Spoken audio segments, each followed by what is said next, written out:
What does it say? MacBook speakers. We don't want that. It's like every time we're trying to just figure it out.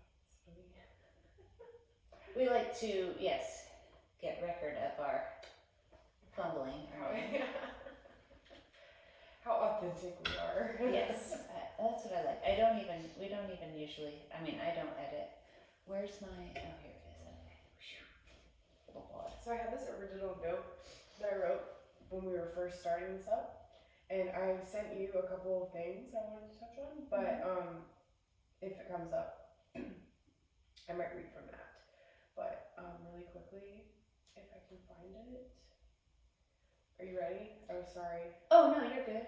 I was just gonna scan it real quick and see, because it's pretty much all of these things that I had to talk about were things it would have been good if we had you in the room.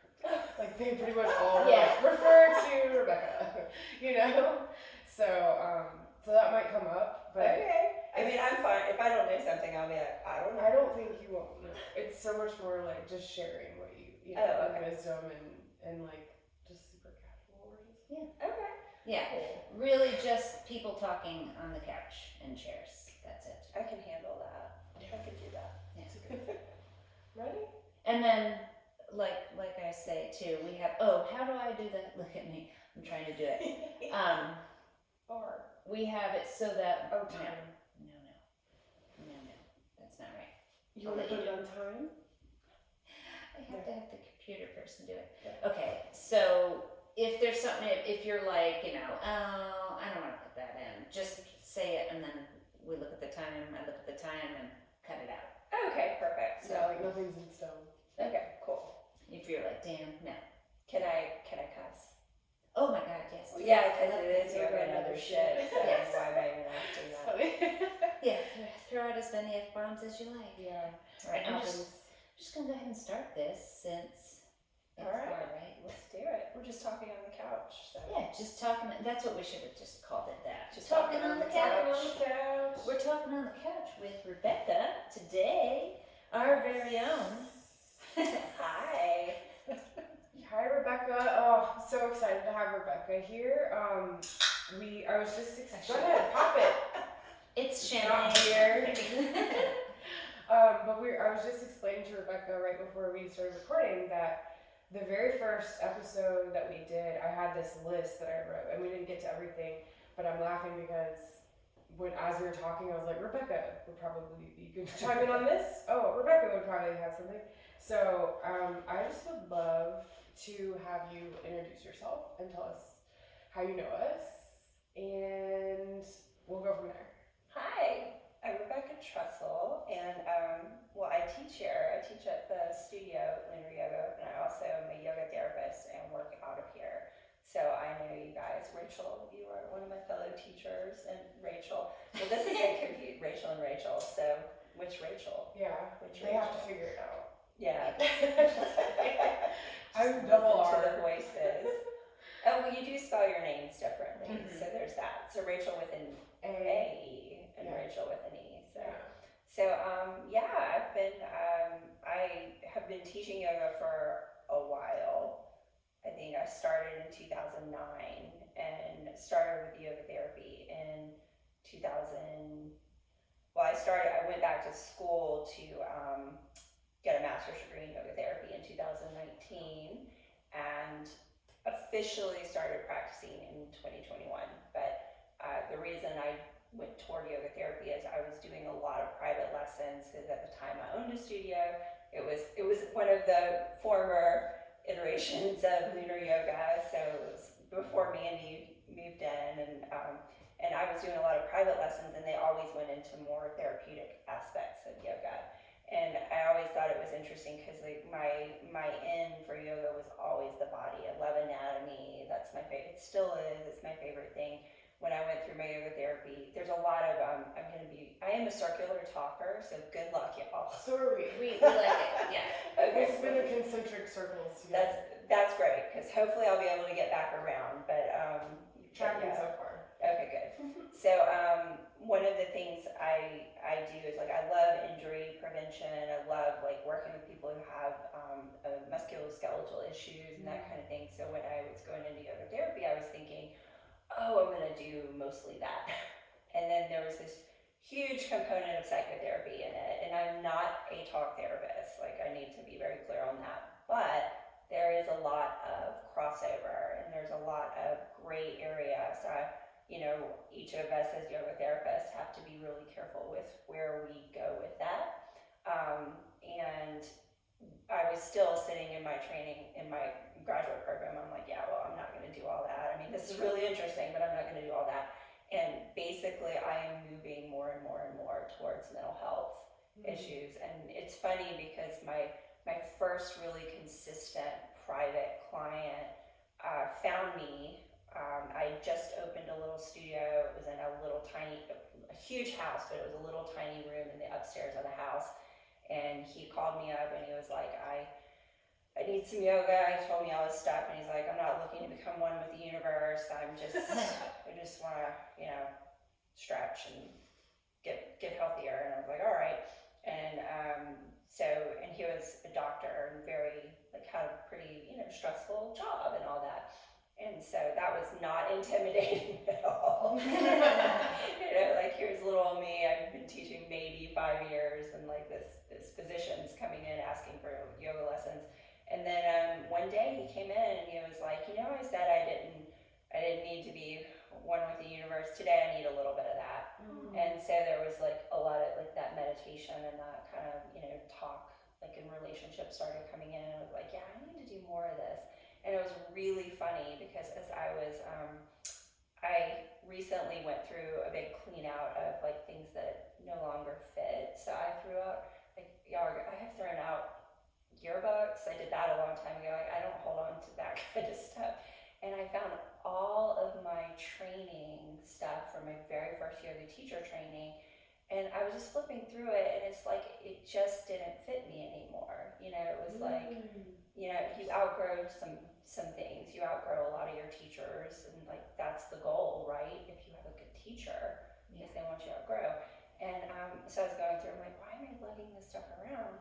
Sorry, why am I lugging this shit around? And I had to, my first training that I did was with someone who was an ex-English, high school English teacher. And so she actually had us do papers and stuff and turn in assignments. And my paper was on yoga therapy, and I have no memory of that. I forgot. Wow. No memory of choosing that subject. I mean, I read through it, and obviously I was like, oh yeah, I did write this, but no memory of that. And it was 10 years later, I went into a graduate program for yoga therapy. Isn't that funny? Doesn't that show how time is not linear? Or energy, is it? Yeah. Wow. Or just synchronicity of little, past me knew where future me was going, and they're I'm just gonna tap you on the shoulder until you're ready for this, Yeah, two ships passing in the night. Yeah. Wow. So it's pretty cool. That's so cool. The word kismet comes to mind. It's very meant to be. That is so cool. Yeah. So wow. Can you tell me that? Wow, it's been. My phone is recording everything we're saying. I want to read it back. Wow, how time is not line energy. It is wow, yeah. Two ships passing the night. That's so cool. I have the word kismet comes to mind. Okay, it's still doing it.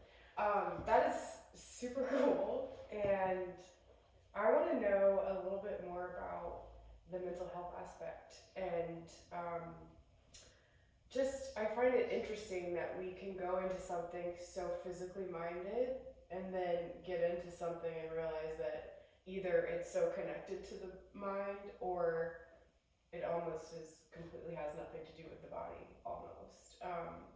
But I just want to know a little more about, I can't ask you about your clients, I'm aware of that, so I'm trying to figure out how to, and I am a patient, if you want to say. I can't say that, you can.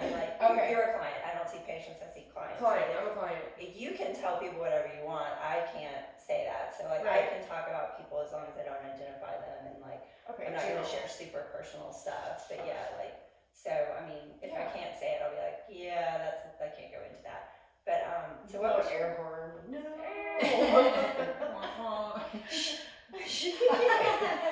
So what was your question? Yeah, so I just want to know if you've had people like you described the gentleman that you started out with, the doctor in the tiny room in the attic.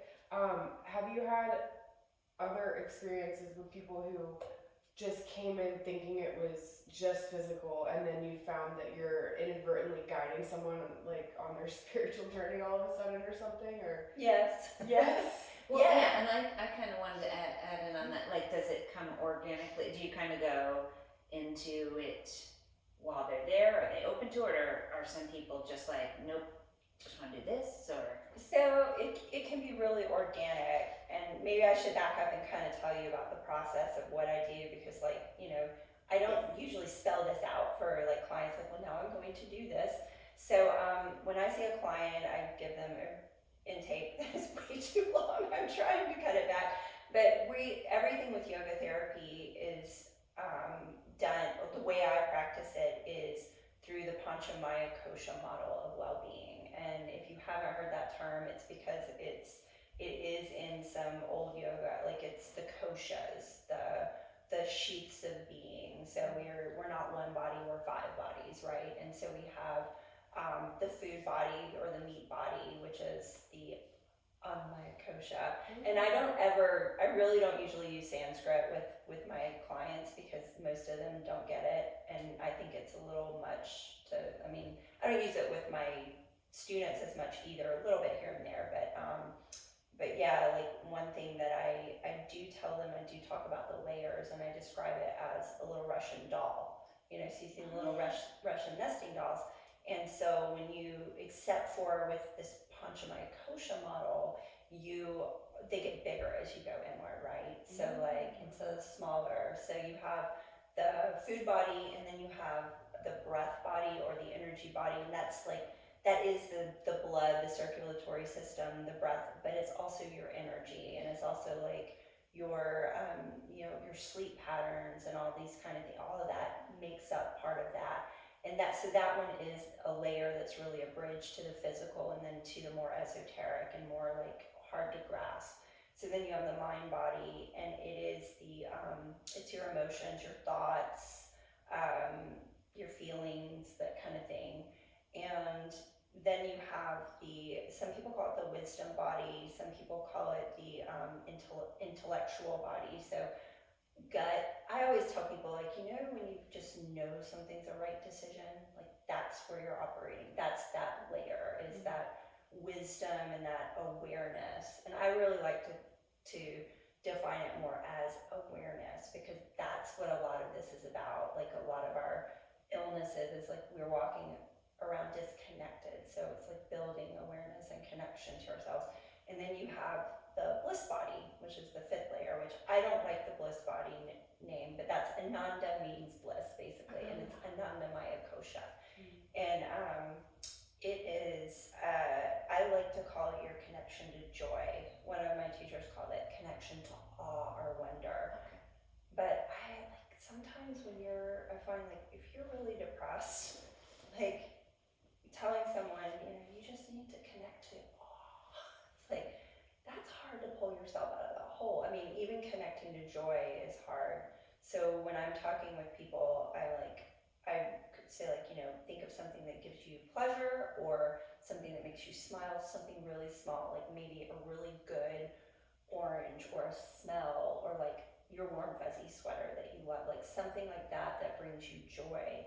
And it doesn't have to be big, because I think sometimes we think about joy and we think, well, that's happiness. It's like, no, joy is different. And cultivating joy, you have to start so small sometimes. So yes, to your question, the mental health aspect, I'm always looking at all those layers of someone. So if someone comes in and they say, I have back pain and I have an XYZ injury, I'll be like, okay, so we're probably going to focus more on the body. But there's also belief systems around that. There's also a story we tell ourselves. That's that wisdom body. There's also emotions tied up in it. There's also like it's affecting your breath. For, you know, depending on the severity of the pain you're in, it may be affecting your enjoyment of life, and you may not get any of that. So for me, it always goes into a mental health aspect. And I think this is really interesting. And I could talk for way too long on this, but like our experience of pain is so unique to who we are. And like, you just don't, like somebody can, we have that pain scale, and I even ask people like on a scale of 1 to 10, but it's more just to kind of know where people are. But you have pain, and then it's going to be affected by everything else in your life, like who you live with, the kind of relationship you have with them, what you ate for breakfast 3 weeks ago, what happened on the drive to the office, like the conversation you had with your college roommate 25 years ago. I mean, all these things make up us. All of these things bring us to who we are. And so like my pain experience, we could go to a doctor and both of us could have herniated discs, and they're telling us you need surgery, like this looks terrible. And you could have absolutely no idea that that was going on, there's no pain. And the other person could have, like, I'm a 9 out of 10, give me morphine. And that's a really interesting thing with back pain. There is definitely an emotional issue to back pain. And I can give y'all some, like if you ever want to read some stuff, but like there are a lot of studies about it that like an injury will happen. And if you look at back pain specifically, it's pretty much more just endemic to like super developed countries, like countries that aren't dealing with like the modern stresses of life. You don't hear a lot of reports of back pain. And I always wonder, is like, well, is it because they're not having back pain or they just don't go to the doctor? But at the same time, like stress intensifies back pain, like, or pain in general, but with back pain specifically, like a lot of times people will have something happen, they'll hurt their back, so you have a muscle spasm and the muscle braces to protect the injury, whatever it is, in the acute stage, which had just happened. And then you're like, oh, I better not move, I'm gonna hurt my back more. So you don't move, and that muscle gets tighter and tighter and tighter, and it increases the pain. And then you're like, see, this is gonna ruin my life. Oh my gosh, I'm gonna deal with this for the rest of my life. And it's a circle, and so your pain intensifies because you stop moving. You have a story that tells you that I'm gonna need surgery, all this stuff, and it's like boom, boom, boom, boom, boom. And that happens a lot with back pain because we see so many people suffering from it. It's like, well, I don't want that to be me, And I will say, like, I have had that experience. I'll tell a little story. Like, I have scoliosis, and that's really what kind of got me into yoga. It's very mild scoliosis, but it was enough to start to, give me some aches and pains. And I have a little wearing in my left hip. I probably shouldn't be sitting. If you're watching the video, don't sit like this. But I had a little wearing in my left hip when I was in my 20s, and I was sitting in an office job. So I found this out from a chiropractor, and he found the scoliosis. No one found it in school, so it wasn't bad, but it was bad enough to give me some concern. And then I was like, well, I got to do something for this, and yoga seemed to help me hold my adjustments so much better. Like I was going to the chiropractor 3 times a week, and I'm a big fan of the right chiropractors. He was a good one, but I also know that strengthening, like in my work with yoga therapy, there's also an importance of addressing the scoliosis from a sense of like, we're not trying to fix this, we're trying to work with it. But that's a side note. Anyway, circle back around. So like I had some back pain when I started doing yoga. It would hurt when I did certain postures. My SI joint would go out a lot. I realized like I have super mobile joints. I'm not a really flexible person, but my joints are hypermobile. So with that in mind, I have started some weight training to kind of help with that. It's amazing, my back doesn't go out as much anymore. But I was at a yoga workshop with my now husband, but we were dating, and they were having us practice really deep back bends, and I was terrified of back bends because I thought they were going to hurt my back. I didn't know anything about anatomy at that point. Like most people have back pain, 95% of them back bends are going to help, not hurt, if it's lumbar back pain. And so we were doing assisted drop backs. So like the person would kind of hold you, but basically you had to fall backwards. And side note, when I was in gymnastics, when I was 8 years old, I did one of those drop backs and landed on my head and sprained my neck. So I was terrified of it. And he said something to me. I was like, this is gonna make my back is hurting today. We've been doing so many back bends, I don't wanna do this. And he just looked at me and goes, you're just afraid. And I was like, fuck you.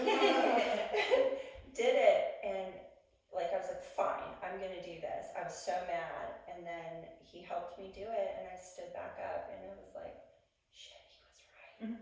Like, he knows me too well. And then proposed right there. No. I'm just kidding. Well, you were in your back band. Well, it's I mean, he's such a yoga story. But it was, it was the fear that was making my back hurt. It was the terror that was making my back hurt. That's my situation. I'm not saying that's it for everybody, but there was a huge emotional component. I don't like being in crowds. This workshop was like putting its thumb on some issues I had. I was like just feeling a lot of things. I don't remember what else was going on. And so like all that was making my back hurt. And then this guy I'm dating is like, you're just this fear. You're just afraid. Speaking of, he's a therapist now.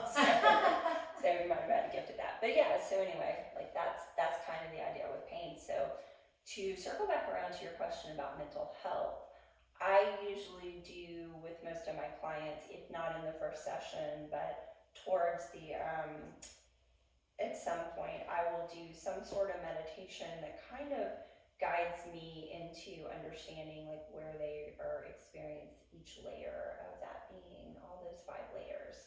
And so if there's a disconnect somewhere, just it gives me, we'll talk about it later and like, what did you notice? And the hard ones are when people are like, I didn't notice anything. Yeah. But usually people can connect to their body a little bit, or their breath, or they'll notice something. But those other ones are a little bit different. And in the meditation, I don't say joy. I'm talking more about like contentment or equanimity and balance. So yeah, I think I did it. I don't remember. Yeah, I was gonna say, you brought up joy being, it doesn't have to be anything big, and you said, when you're depressed or something, it's like really hard, like, because literally the sun like pisses me off when I'm in my depressive status, I'm just like, yeah. So how dare you shine on me? I know, it's like, I'm not in a good mood today, son. And but when I was in a session with you and I was still in that place, I think it was you were guiding me through. You weren't necessarily like going down a script of like we were really organically like trying to feel out. I think you were trying to feel out like where I was at, and I was just going with it and completely surrendering, which is something I've learned in working with you and doing yoga with at this studio. I've learned, but it's just like to let go, surrender, and then do what I can do in the moment. Instead of all that extra stuff, trying to hyper fix and you said something like, just what's something that makes you, I guess, I don't think you said happy, but I think you did say what's something that brings you joy, and I think I was like, nothing. And then I think you were like, I don't remember what you said, but it prompted it out of me, and I was like, something just popped into my head, a warm blanket. It was like something you're grateful for then, because you were like, what are you joyful, or what makes you joyful? I was like, nothing. And they were like, well, what makes you not mad? Like you were trying to go down the ladder of like meeting me where I was at, and we landed on a warm blanket. And right when I said that, I like relaxed. You were like, just keep coming back to the warm blanket. And just in that moment, I've been sleeping on the floor. I do this. It's so weird. I go through phases where I sleep on the floor. And I think it's because I have a back problem, and that sleeping on a hard surface, it's like a subconscious belief embedded in my psyche. But it's like, if I sleep on the floor for like a couple weeks, I'll like straighten out. And I have this also weird belief that if I sleep on my side, I'm like compromising or increasing all the tension. And I don't know, it's this thing I'm working out with myself right now. But I was on the floor at that period. And I have this little heating pad, and it was winter, and it's this big, huge, fluffy blanket. And the only joy I could ever feel every day for that time was getting tucked into the blanket, putting that heating pad right there, and just being like, yeah, like, and being so grateful for it. And that's all I needed. That's the kind of thing that I try to encourage clients to get in touch with, is something really, really So simple. Yeah. Because, you know, if it's like, well, I went on this vacation to Tahiti once and that brought me joy, it's like, that's not sustainable. You can't do that daily. Like, you can't even do that every year for most of us, or ever for the vast majority, but we all can connect to joy in some aspect of our life. And I love it when people have a pet, because, like, you know, like, people are like, oh, my children bring me joy. Yeah, your children also bring you a lot of stress and pain. You know, and I mean, and like those things come up. Yeah. So if you try to use like a family member or something like that, but like a dog or a cat, like, how do you stay mad at a dog? You know, they eat your favorite rug and like then they come up to you like, hey, I love you. I love you. It was delicious. Yeah. So you know about that. You have a Yes. shoe eater. no. Yeah. So Sack eater. But I was even, not to take it on a sad turn to that, but I even like couldn't connect with my dog. Like, I would just look at him and cry, and he would lick my tears, and I was just like, I love you so much, but there's like a thick wall between us of where I can't walk you, and I feel guilty about it. yeah. So the blanket's where I landed. But luckily now, when I see him, I've been back for a while, but back to where I get like, sometimes he just looks at me the right way and I get butterflies. And I'm just like, you're the pure emanation of love and joy, unconditional love. So I feel that. Thank you. It started with a warm blanket. And it is something that is so simple, but it's hard to connect when we're in that place. And I think that's the beautiful thing about yoga therapy, is that I am not directing it. The client always is. Like, I come in with an idea, and then the client is directing me in where we want to go. And the other thing about it, and what I was doing with you there, is I'm being trained in something called somatic experiencing, and it is not the movements. So there's somatic movements and there's somatic experiencing, and that's one of the techniques. Is like, you know, if you can't find something that brings you joy, then can you find something that feels neutral? Yeah. Can you find something that, like, and just stay with that for now, like something that doesn't bring you pain, what feels different, that kind of thing. And then slowly build out. And it's such a good technique for all of us. I mean, even if we're not in a really dark place, you're having a crappy day, and it's like, okay, everything sucks, everyone's against me, you know, and it's like, what feels different than this, than this? It doesn't have to be happy, it doesn't have to be blowing sunshine up your ass. It's like, what feels different from this foul mood? And it can be like, you know, a little treat, or something like that, like something simple that just feels different. And that can often be enough to like help us regulate and get back to a place of like, okay, I don't have to be happy, but I also don't have to be chained to this. Like, It's a good, I feel like what you're describing in the somatic experience is, it's like a little pocket technique. Is that just, you did it with me the other day. I was just talking about my job problems or whatever, and you're like, for a second, like, where do you feel that? And I told you, and I identified it, and they were like, all right, where does it not feel like that? And I was like, my pinky?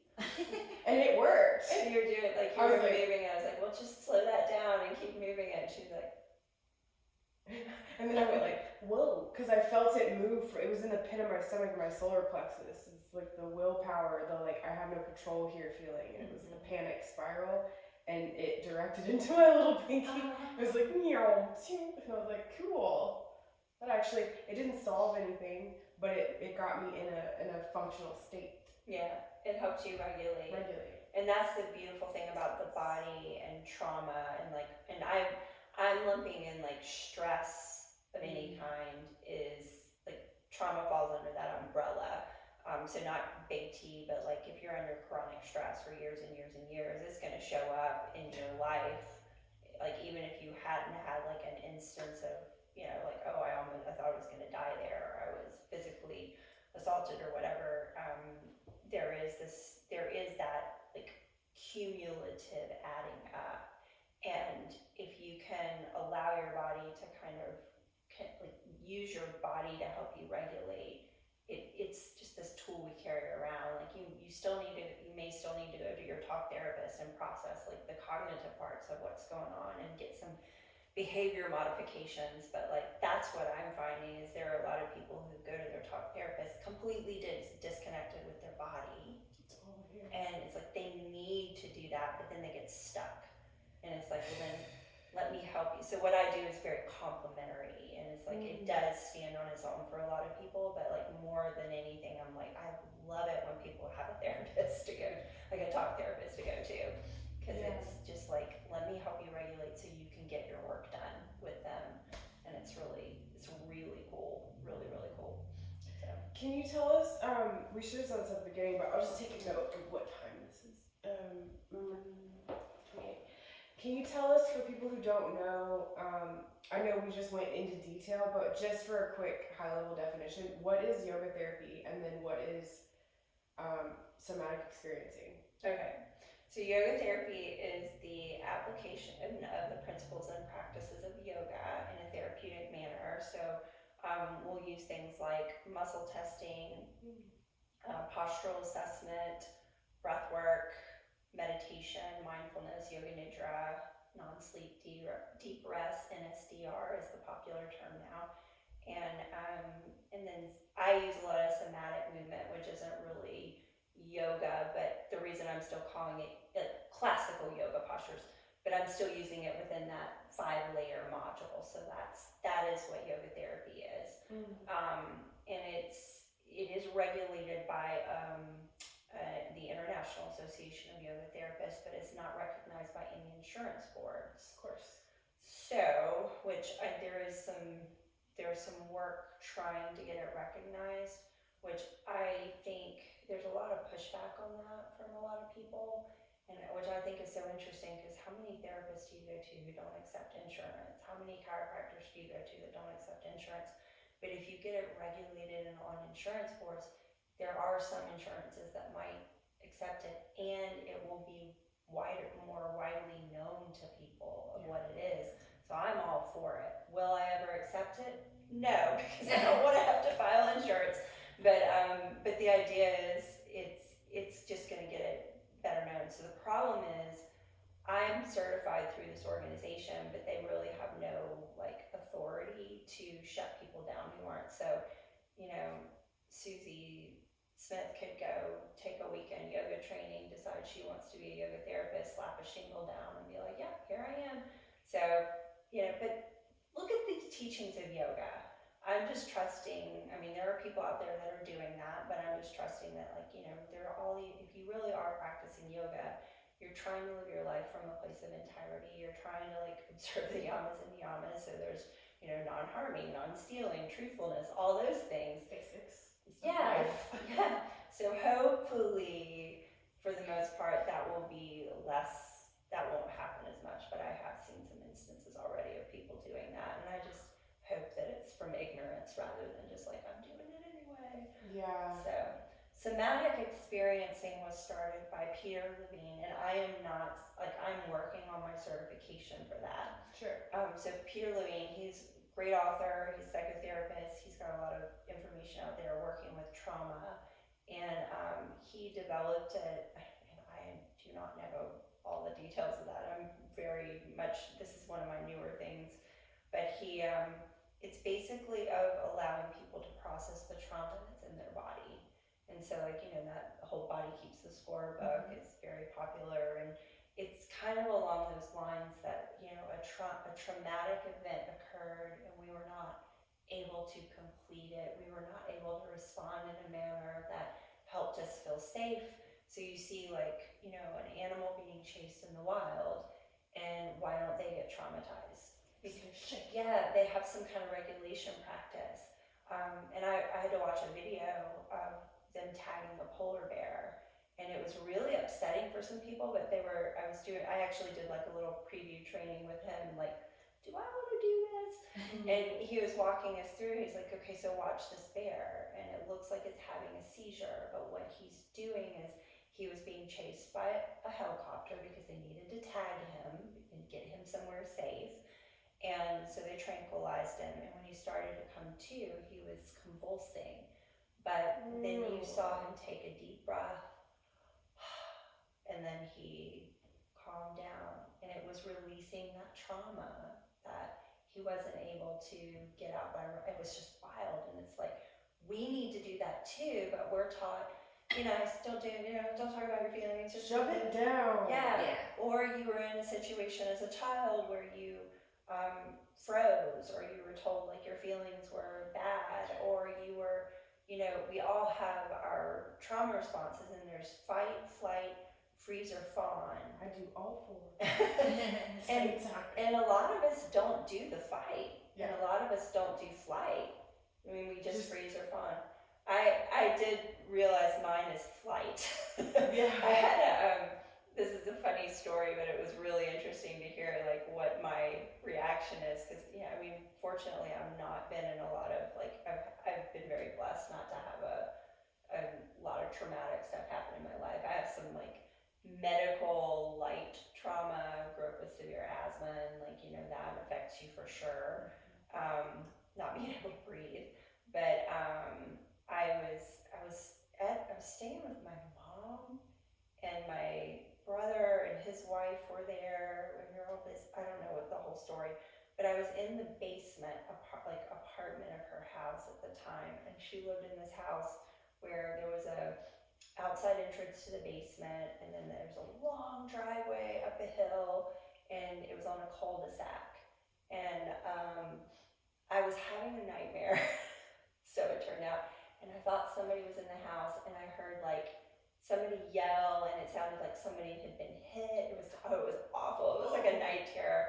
And then I just woke up, and I was like, was that a dream, or did that wake me up? Yeah. So I laid there for a second, what do I do? And I was like, I'm gonna get my phone, I'm gonna put on my running shoes, and I'm getting out of this house, and I'll call my mom. And if she answers, then I won't call the police. Oh. But if she doesn't answer, I'm calling the police. So I took off. So yeah, I'm a flight person. You ran? I'm a flight person. In the middle of the night. So don't expect. It was really early. Sun was starting to come up. Okay, Yeah, gotcha. but yeah. So was there anyone in the house? Or No, it it was a dream. Okay. It's totally a dream. Called my mom. But your body felt it. Yeah, but I got it out because I took a run down the corridor. So running could be a good trauma response because you're getting that trauma. Well, I don't know. Maybe that's a reach. Yeah. I mean, usually if there's a trauma response, there's a movement. We watched this video of a baby that had a traumatic birth, and they recreated the birth for him. Oh. He put his hands on the baby's feet so the baby could push. I didn't realize this with kids being born. So your uterus is pushing the baby out, but the baby's actually pushing It's let's do this. on your its feet on it's pushing its feet, and then so Peter Levine was pushing on the baby's feet, and the mom was pushing on his head to give him some resistance, and it was this baby finally calmed down. He had been screaming, he couldn't cry. But he didn't get to finish his entrance. Yeah. That is cool. Yeah, so That's what Rebecca did for me with, I'm feeling that still, because it's how many layers are there of it, I was able to breathe when we got in a session and I was laying down, and you just had to walk me through breathing, it was just what was it? It was something just relax enough to feel your warm blanket, and I don't know, you said something, and I cannot remember, but it was I was able to do that, and I just started crying, and it's it still feels like it wants to open more, So we have to, I guess that's what the practices are for that you give. yeah. Somatic movements. So the somatic movements come out of something else, and that's by it was coined by this guy Thomas Hanna, and it's the trauma, it's the stress response in the body. We all have a stress response of how we move through the world, and over time that gets more and more stuck in our body. So his idea was we don't have to become all bent over and crippled when we're old. We just need to deal with these reflexes, and he called them the red light reflex and the green light reflex. So your red light reflex Like, you can't see me, but I always call it turtling. So the red light reflex is like, whoa, something happened. So you're like, That's the whoa, slow it Yeah. down. And then the green light reflex is like, something's happened, I gotta meet it. So it's usually like, you know, butt back, boobs out kind of thing. And then you can have a combination of both of those. Yeah, like your upper body could be green light, your lower body could be red light. One side could be green, one could be red. So it's just how you respond to stress, not necessarily even trauma. But it works really well with trauma because when we are, if you're someone who is like has PTSD, like you're gonna have some really strong red light, green light reflex, like it's gonna go there. So the movements are basically working through, he called it pendiculation. So when you see like a dog or a cat, right before they stretch, they tense up and then they stretch. Yeah. So basically the movements are really lightly tensing the muscle and then really lightly lengthening it. And over time, it's cumulative. It's gonna allow that stress to unwind out of your body. So it's not stretching. And that's so hard to get people who practice yoga to understand, myself included. It's like, I wanna do this fast and I wanna go into sensation. And it's like, I need to do it really, really slow. And I need to have like no sensation. I mean, sensation's gonna be there, but if I start feeling a stretch, I don't wanna go that far because it's soft and it's amazing. Like, I first did it in my training and I hated it because I'm an alignment yoga person. I wanted to do something. I wanted to feel this working. Like, and even my approach to myofascial is like, let's dig into this trigger point and make it hurt. And it's like everything needs to, especially for me, because I've realized my nervous system tends to run high and I tend to be a little bit more agitated, a little more anxious.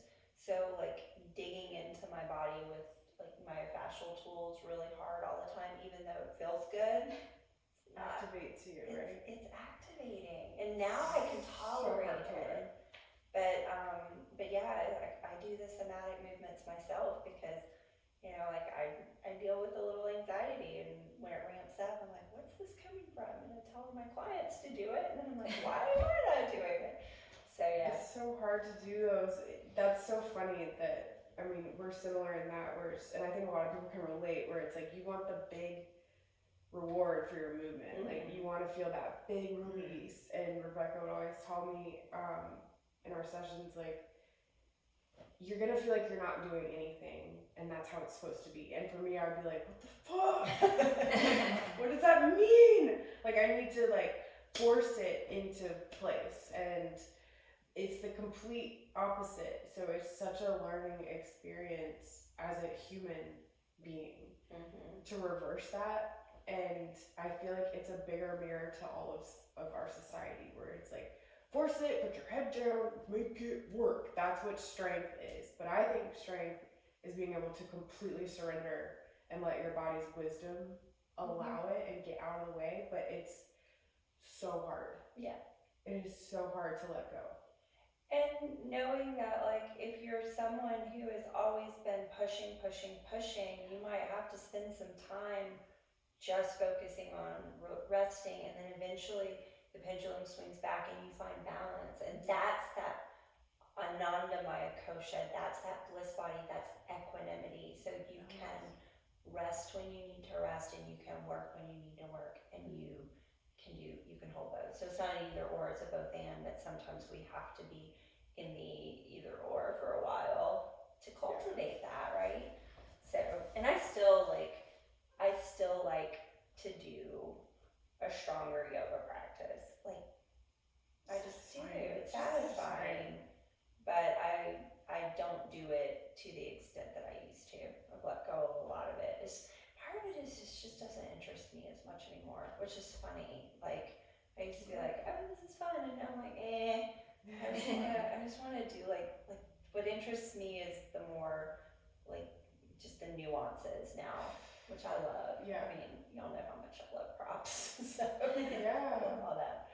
But yeah, so that's kind of the difference between it. I don't know if that explained the somatic movements. Absolutely. Okay. Do you have any questions? Because I have more, but I know you want Well, to ask. we were going to talk about like floor? Yeah, that's where I was going. Okay, You cool. want to go there? Yeah. The Rachels. The Rachels. We're on some We kind have of- some, It's a name thing. yeah. We don't know. You know, I was almost named Rachel. That's Really? Rebecca. My parents were gonna name me Rachel or Rebecca, and they went with Rebecca. And my sister-in-law's name is Rachel. Yeah, you told me So that. I And I was like, answer to Rachel now. She because does, People and- call me Rachel all the time. They People always call have. me Rebecca. That's what I was gonna say. Do they really? I Yes. mean, it's a thing. It's a Rachel and Rebecca. I don't know if it's like the whole Bible story of Rachel and Rebecca. Something. There's There's a Jacob in there. I don't know. Yeah. But yeah, that's exactly where I was going. And it's also, while we're on that synchronicity thing, it's so weird that both of y'all know this, but I wanted to iterate it on the podcast, is that I came to the studio for a couple months in 2022 and then left for Mexico to go study, to take a YTT in Ashtanga. And when I come back to visit, I come back for one class, like I'm here for like a week or something, and I notice on the schedule there's a new person teaching Ashtanga named Rachel. I was like, what? Like, I was like, I'm in the Twilight Zone. So I just wanted to say that. But we both wanted to ask you about, like, is there certain kind of places that certain kind of emotions sit? Like, I have an understanding that a lot of women carry a lot of their trauma, stress, or whatever in their hips, and then a lot of men, like, carry it on the shoulders and the pelvic floor. So we really wanted to get your take on that and the pelvic floor, and I know you love talking about that. I do love talking about the pelvic floor. It's so important. So the whole thing about, you know, we carry certain things in certain parts of our body is junk science. I'm sorry. I'm so glad to hear that. It is. You don't necessarily just carry some things somewhere because you're biologically a woman or you're biologically a man. Myth busted. It's very personal, like, and you know, you don't necessarily just carry like your sad stuff in your hips. Like, I was taught that too, like, go to a yin class and like, you're probably gonna cry because, you know, we carry all our emotions in our hips. So I know somebody who starts laughing when they stretch. Like they went to a yin class and had to pull the car over. They were laughing so hard when they went home because it was like, I can't get this under control. That's really funny. When I first started practicing, first yin class I took was in my teacher training. I had never heard of it before, and the woman who taught it, we're still friends. She was a great yin teacher. I have never been so angry at somebody in my life, and I directed it all at her, and it took a few more yin classes that I realized, like, oh no, I'm just pissed. Anger in my body. That's what happens to me. Right? Yeah. It doesn't as much anymore. Like, I don't go to yin very much because it's just, I realize it's not good for my body from a physiological perspective because of the joint thing. Mm-hmm. Every now and then, like, I like Mandy's yin. I'm very picky about my yin teachers. Like, there's some I'm like, never again. But yeah, like, I get angry. You too. Like, what's your Pigeon. And pigeon, yep. When everybody Piss tries, pigeon. I'm like, I hate this fucking pose. But I love the pose. Yeah. But while I'm in it, Me too. I'm like, this is so fucking stupid. Yeah, me too. See, and mine's unrelated. Like, I like pigeon. Well, I don't now. I used to like pigeon. Now that I have worked, I've like got actual glute muscles. Like, it feels like, oh, this is why people don't like it. But I would be in the pose and I'm like, oh, this feels good, and then anger would come up. It wasn't like I was angry because of like, this hurts my hip and this. Like rainbow. It was just like it was just emotion. It Yeah. was just like probably because I didn't deal with my anger and I repressed it down and it needed to come out. But so yeah, you do store it in the body, but not in a particular place. So what do you want to know about the pelvic floor? Now that I say that, I'm going to say something that completely negates what I just said. But go No, on. I love that. I wanted to know if there's, like, what your take is on there's a connection between, like, the throat and all of that and the pelvic floor. And then, I guess that's all I want to say. So there are 4 diaphragms in the body, and I cannot remember where the diaphragm, like what these 2 are called, but there's a really beautiful YouTube video. It's in French, but you don't really need to know it, so I can send y'all the link to that, and you can put it in the show notes. Yeah, we're gonna put a lot of work. I'm also gonna get book recommendations from you and everything. Oh no. Yeah, no, I have a lot. So, but this is basically when we breathe, our pelvic floor, it's like kind of diamond shaped, and it sits at the, you know, everybody knows, like, it sits at the bottom of your pelvis. And it's I'm not going to say the names because I don't really remember them all, but it runs from your pubic bone to your tailbone, so your pubis to your coccyx, and then side to side. So it basically is this little diamond shape. And when you breathe, this is how it should work. But unfortunately, and especially in yoga, we're taught to like engage Mula Bandha. Yeah. And just keep it that way. Please don't do that. Please don't just engage Mula Bandha for an hour and a half for Ashtanga. That is the worst advice. Because when you breathe, your diaphragm that sits up here, like your actual diaphragm, it's connected, like, it's intersecting your body. And when you inhale, what should happen is your diaphragm expands and broadens and moves downward. And that seems backwards, right? Mm-hmm. But it's moving downward. And so in between your pelvic floor and your diaphragm are all your internal organs. So your pelvic floor needs to also broaden and expand and move downward because all the stuff is being pushed on it. So if you're holding that up all the time, boom, boom, boom, it's gonna get tired, right? And that is a problem for most people that have pelvic floor issues is it's not loose. Like you hear all these, like mostly women or people who've given birth complain about, like I leak a little when I sneeze or when I run or jump. And it's like, it's not that your muscles are weak, it's that they're tired. Oh. So a lot of them are like, they're told to do Kegels and they're just like squeezing their pelvic floor and it's exhausted. And what they need to do is strengthen the surrounding support muscles, learn how to relax the pelvic floor, and like that's going to affect your breathing too.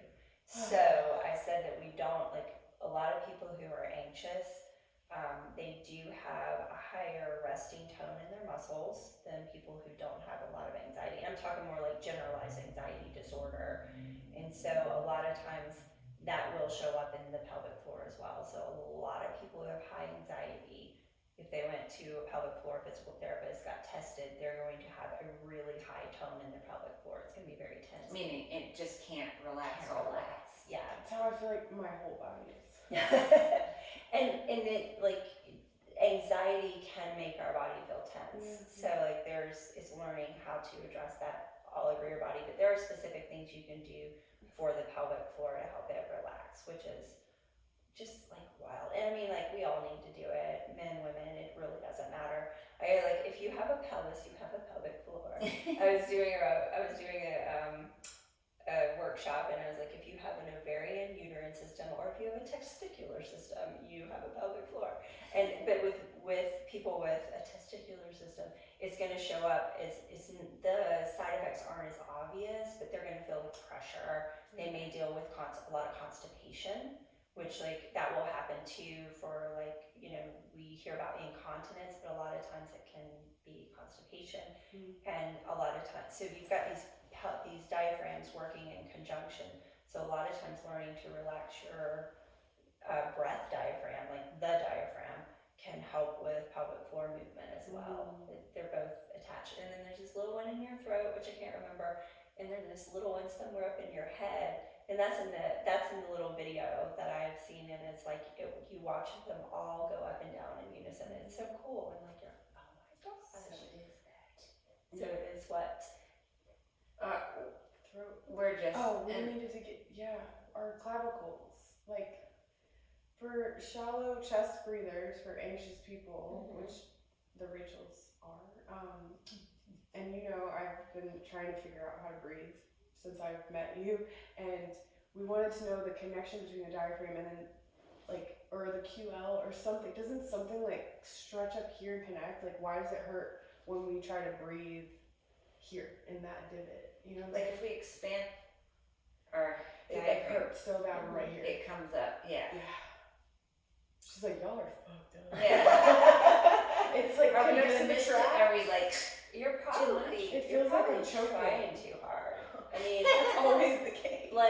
If you're anxious and you're always chest breathing, like you're using a lot of secondary auxiliary muscles to breathe, and they may be a little tighter tense. So learning how to, what kind of breathing are you doing? We're both doing it.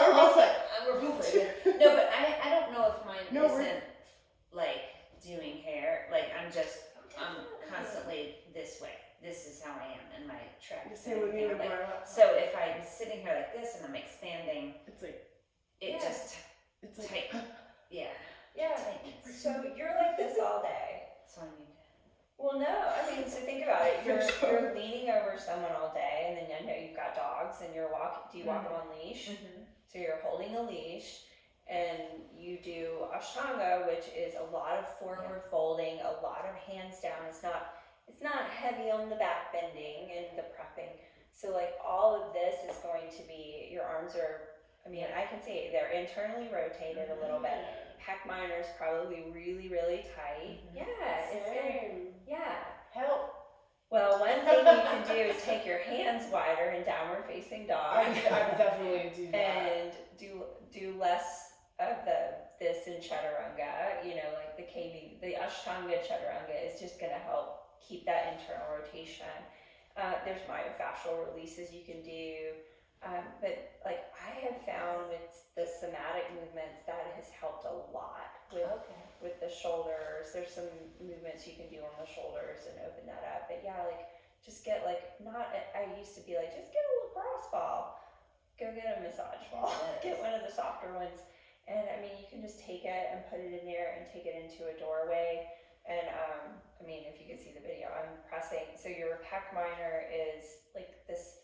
I tell everybody, find your collarbone, go over towards your armpit, and then just dig in. And for most of us, it's going to be really sore. I'm getting in there, you know. Yeah. And I have a question about the self-massage. Sometimes I pull my scapula up out of its place in order to dig. You know what I mean? So I feel like I'm counter. So don't do it with your hand. Like do it with a soft. So like this is just to get people to know where to find it. Or go get a massage therapist to work on it for you. I mean that's the best. But if you can't do that, get one of those little squishy pink balls, and you can take it and put it right in that area in a door jam, and then like you're standing, so you can control the amount of pressure you do. And then as you're doing that, you're gonna make sure that you're not holding your breath. That's the key. Okay. And then like just think about all the stuff that the pec minor does. It does internal rotation. It adducts the arm. It brings it back towards the body a little bit. And so you can wave your arm in and out. You could do internal rotation. You can go back and forward. Get silly. Yeah. Okay. SpongeBob arms. And then I don't know why. I mean, there's a lot. Like this is just like somebody coming up and like, what do I do? You know? Yeah. But yeah. What should I do with my hair? Yeah. And then a lot of times when this area is tight, exactly. Like, what products should I use on my hair? You're like, I don't know you. I need to do so much investigation. My hairstylist is like, go wash her hair, and then I'm gonna come feel it and decide what the treatment is she needs. I'm like, who are you? She is. But so yeah, like one of the other things it could be is because you spend so much time in this forward position, your upper back muscles might be weak. They're spread out. I feel like mine are like permanently like spread. They might be. And so like, and that's one of the things that I do. Oh yeah, and like upper traps are probably really tight. So that's one thing that I do with a lot of clients is do some muscle testing. Now, if somebody's coming to me specifically for mental health or those kind of things, like often I don't do that. But especially depending on what their background is. Yeah, it's like lift your arm up and just trust me. Well, I work with a lot of people in the eating disorder community, and I don't want to scrutinize the body. Yeah. So I actually work out of a practice down in Sandy Springs that does a lot with eating disorders. So when I see people like that, I don't do a lot of assessment, and I don't, because I mean, like there's so much that is a minefield. Yeah. So we are working on like just getting them to like even want to feel their body again, and then learning from there. So as I get a relationship going, then sometimes I'm like, can we test that muscle? I think something's going on, and I have to, So yeah, like that would you coming in and telling me that, I'd be like, okay, I would test your mid to lower traps. I bet they're pretty weak. And then I would test your pec minor. I already know it's tight because of everything you told me. And then I would probably look at your psoas muscle because you're standing a lot, and just like those kind of things. I already know that. Psoas is tough, but that's where there's somatic movements. Mm. Like where you just barely arch. You lay on your back and you barely arch your chest forward, and then you let it float down. And you're so slow. And this is the thing with like working with me working or with a yoga therapist that does somatic movement is like, for you, I would say go like little movements, but like with someone that isn't gonna move into those big movements, I would let them move into bigger movements. Maybe when they're ready. Don't do that yet. Don't do that yet. Because you know, I was like Yeah, a militant like workout girl, like really intense. So it's like we gotta unwind it. Yeah, I have to do the opposite. But that's what I was trying to iterate before. Is like if someone's in that position, it's kind of a way to reframe it. Is I can work really hard at relaxing. You know, like mentally. Like I can still inject all of that energy, but into mentally like let it like literally I can't. I'm working on like just laying down at night. I'm like I have to almost be like dramatically like unfurl because I'll just lay and be like I'm relaxed, right? Look at me relaxing. And look at my face while I'm trying to sleep. You know. You know what I mean? But you know, it's funny too. Like you can feel that. Yeah. And, like I have no problem falling asleep.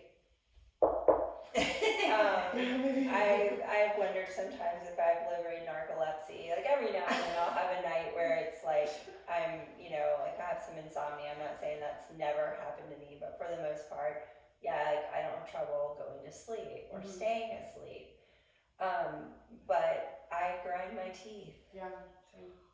And it's like, you know, you look for those little instances of like, where am I carrying stress? Like you may think that you're relaxing and you're not. Yeah. You know, like I was driving home. I went to visit family this weekend. I was driving home and I noticed like my arms were exhausted because I had been doing this the whole time with the ceiling. I don't know what I was thinking about. I was thinking about, I gotta get home, do all the, you know. Yeah. So you start to like, the more you get tap into your body, the more you tap into that mind body and like where your thoughts and emotions are going, or the story you're telling yourself, like what you just said about like I'm gonna relax so hard, like that's a story you've told yourself too, like that's that's the belief, you know, and it's like, so get out of the way, brain and body, all my doshas, get out of here. And it's not just like, it's not get it out, it's like it's becoming aware that like that's a belief that you have, that like I have to do everything so hard. And then shifting, like, and this is the problem. I love yoga, but this is the problem with yoga, like the pop culture of like, just let it go, good vibes only. It's like, no, deal with your shit. Don't just let it go. Like, you hold it loosely. And I mean, and like, I'm all for, you know, staying with the people who resonate and being in those kind of places and like that kind of good vibes. But like, when we push stuff down, like that's how we disconnect from ourselves, our body, and our practice. And so like using yoga as medicine, there's a prerequisite that it's work either way. It's you have to participate. We can't just mindlessly move through. And with that, hold on loosely, but don't let go. I always get that in my head when I think of this work, but with that, I think we're right at about our hour. And wow, look how fast that was. Yeah, but I hope that Rebecca, I hope that you will come and do this with us again. Sure. There's such a wealth of knowledge and perspective that I find so valuable from you as a human. Well, thank you. Well, I did tell you I could talk a lot, so I love it. We gotta get some more. We're like, we gotta. This is gold. Like, this is gold. And I feel like our listener will.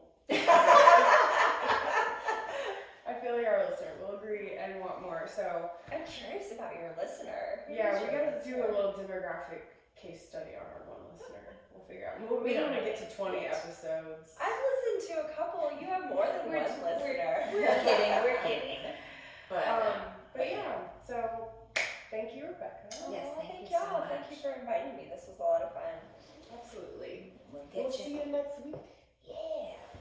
We're done. All right. I love that. That was fun.